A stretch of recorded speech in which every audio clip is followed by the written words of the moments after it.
حضرت نوح علیہ السلام نے اللہ کے حکم سے جب کشتی بنانا شروع کی تو ایک مومنہ بڑھیا نے حضرت نوح علیہ السلام سے پوچھا کہ آپ یہ کشتی کیوں بنا رہے ہیں؟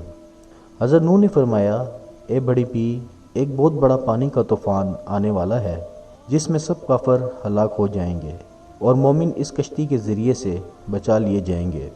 بڑھیا نے عرض کیا، حضور جب طوفان آنے والا ہو تو مجھے خبردار کر دیجیے گا تاکہ میں بھی اس کشتی میں سوار ہو جاؤں۔ بڑھیا کی جھونپڑی شہر سے باہر کچھ فاصلے پر تھی۔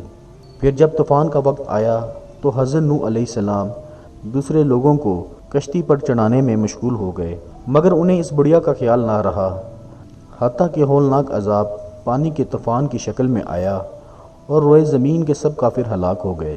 اور جب یہ طوفان تھم گیا اور پانی اتر گیا اور کشتی والے کشتی سے اتر آئے تو وہ بڑھیا حضرت نوح علیہ السلام کے پاس حاضر ہوئی اور کہنے لگی، حضرت وہ پانی کا طوفان کب آئے گا؟ میں ہر روز اسی انتظار میں رہتی ہوں کہ آپ کب کشتی میں سوار ہونے کے لیے مجھے بلاتے ہیں۔ حضرت نوح نے فرمایا، بڑی بی، وہ طوفان تو آ بھی چکا اور سب کافر ہلاک بھی ہو چکے اور کشتی کے ذریعے اللہ نے اپنے مومن بندوں کو بچا لیا، مگر عجیب بات ہے کہ تم زندہ کیسے بچ گئی؟